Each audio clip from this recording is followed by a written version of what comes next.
Les amis, alors je vous ai partagé il y a 2 jours plusieurs vidéos sur l'enfant intérieur, sur la Trinité avec le 12, sur le 3, plusieurs thématiques. Et en fait, aujourd'hui, on est le 12-12 et du coup, on reparle de cette Trinité. Donc, on a eu plusieurs dates symboliques en décembre qui est un mois 12. Ce mois-ci, je vais vous partager un petit truc somatique trop rigolo, justement, puisque le 3 et le 12, c'est l'enfant intérieur, donc c'est la rigolade, la légèreté, c'est s'amuser, c'est arriver à pouvoir travailler en s'amusant, c'est prendre la vie à la légère, transformer les inquiétudes, justement, arriver à transformer les choses dans sa vie pour que tout soit plus joyeux, plus fluide, etc. Et comme je vous dis toujours, il faut ancrer ça dans le corps. Donc je vous avais proposé des questions et des actions, voilà, et un mantra. Et pour que ça puisse, et avec de la respiration à la fin, pour que tout ça, ce nouveau mantra et ces prises de conscience, elles s'intègrent dans le corps, qu'on expire l'ancien et qu'on puisse intégrer les nouvelles conscientisations, le nouveau mantra, les nouvelles actions, etc. Et en fait, je me lavais les dents tout à l'heure. Vous allez dire, mais qu'est-ce qu'elle me raconte? Et en fait, ça, je me suis dit, et ça, je me le suis acheté, c'est du dentifrice pour enfants, vous voyez, kids. Donc, qui est au goût de fraise. Et gel fraise, bio. Alors, à la base, je l'ai acheté, figurez-vous, parce que dans les dentifrices normaux, adultes, euh, euh, ils vont dire, elle est complètement perchée, cette fille. Dans les dentifrices adultes, en fait, il y a beaucoup de fluor. Je cherchais le nom. Il y a beaucoup de fluor. Si vous regardez les usages de fluor, c'est hallucinant.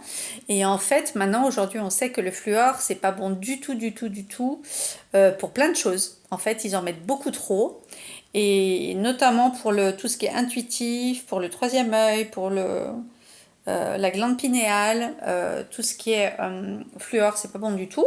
Donc, je m'étais acheté ce dentifrice parce que dans ceux des enfants, il y en a beaucoup moins.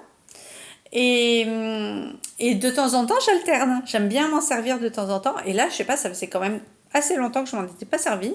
Parce que j'étais dans une période de déménagement et tout ça. Bon, bref, je l'avais complètement zappé. Et en fait, ce soir, et aujourd'hui on est le 12-12, et ce soir, je dis, oh, mon dentifrice Kids. Et en fait, je trouve que ça, c'est une manière somatique de se reconnecter à son enfant intérieur par le corps, en te brossant les dents. Donc tu peux repenser à quand tu étais gamin.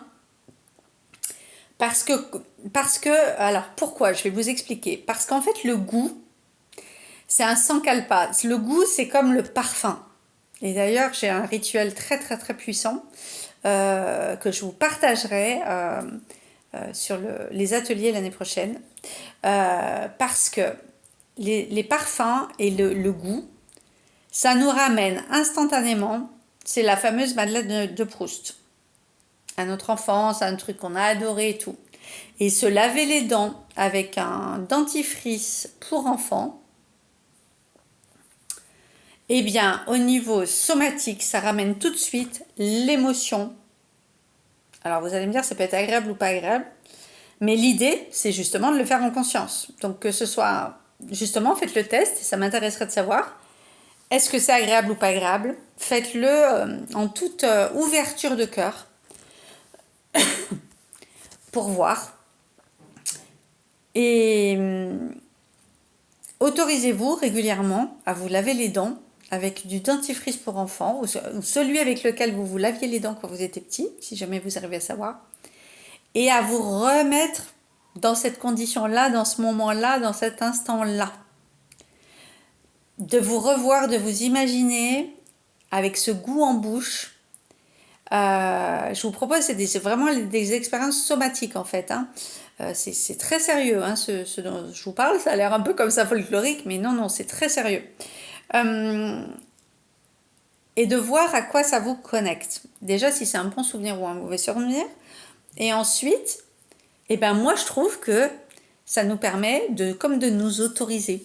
On peut faire les foufous, on se lave les dents, on peut repenser comment on était quand on avait 4 ans, qu'on se lavait les dents. Moi, je pense que j'étais une petite fille beaucoup trop sage et trop sérieuse et assez triste. D'ailleurs, je le vois, il n'y a pas longtemps, je m'en suis rendu compte quand j'ai vu des photos de moi que je connais par cœur, hein, que j'ai déjà vu 1000 fois. Mais la dernière fois, avec l'œil nouveau et différent de la thérapeute, je me disais, waouh, j'ai fait ce fameux pivot et j'ai dit, j'ai regardé cet enfant comme si c'était pas moi, mais une autre enfant. Et je me suis dit, waouh, mais cet enfant, qu'est-ce qu'elle est triste. Sur toutes les photos, je suis un peu comme ça, un peu boudeuse, un peu pas face caméra, j'affronte pas, je regarde pas comme ça. Bon, vous me direz, quand on est petit, on pourrait penser qu'on peut être timide, mais en fait non, quand on est timide, quand on est petit, on est hyper spontané en fait. On se pose pas toutes les questions des adultes, hein. Justement, on est hyper spontané. Et je me disais, waouh, qu'est-ce qu'elle a l'air triste, cette petite fille. Et ça m'a donné envie d'aller voir la petite fille intérieure et d'aller la consoler. Et d'amener de la joie. Parce que moi, j'étais fille unique jusqu'à 7 ans. Mon frère est arrivé, j'avais 7 ans déjà. Donc pendant 7 ans, j'étais toute seule, voilà, avec ce que je vous ai raconté l'autre fois dans l'autre vidéo, qu'on était parti habiter à l'étranger, à Moscou, et que de 4 ans à 7 ans, ça n'avait pas été facile par rapport à ça, pour l'enfant que j'étais à l'époque, bien sûr. Pas pour mes parents, pour l'enfant de 4 ans, voilà, qui a quitté Lyon, sa famille et tout, pour aller là-bas. Et donc, eh ben, je me dis aujourd'hui, je m'autorise à m'amuser et à faire des trucs de gosse, en fait, en conscience, parce que le somatique, d'avoir ce goût en bouche, et ben ça change tout. On n'est pas sur essayer de penser, visualiser, essayer de réfléchir comment était l'enfant. Alors là, vous avez le goût en bouche, c'est tout de suite la connexion. Voilà. Et ça n'a pas l'air, mais c'est des exercices mais super, super, super puissants. Donc allez vous acheter un dentifrice qui vous parle d'enfant et de temps en temps, brossez-vous les dents, surtout si vous êtes triste. Ou surtout les jours où vous avez envie de trop rigoler, voilà, vous avez envie de vous marrer, de faire les foufous, le petit clown, ou les jours où vous êtes très triste, et du coup ça va vous connecter à l'enfant intérieur, aller voir qu'est-ce qu'il a ce petit enfant intérieur. Voilà ce que j'avais envie de vous partager pour le portail du 12-12. Et puis, bah, je vais reprendre au fur et à mesure la suite. Et vous partager d'autres choses, voilà. Demain, je me laisse inspirer justement par les vibrations des jours, l'émission Jour plus moi, pour vous partager des thématiques. Je vous embrasse. À demain, bisous du cœur.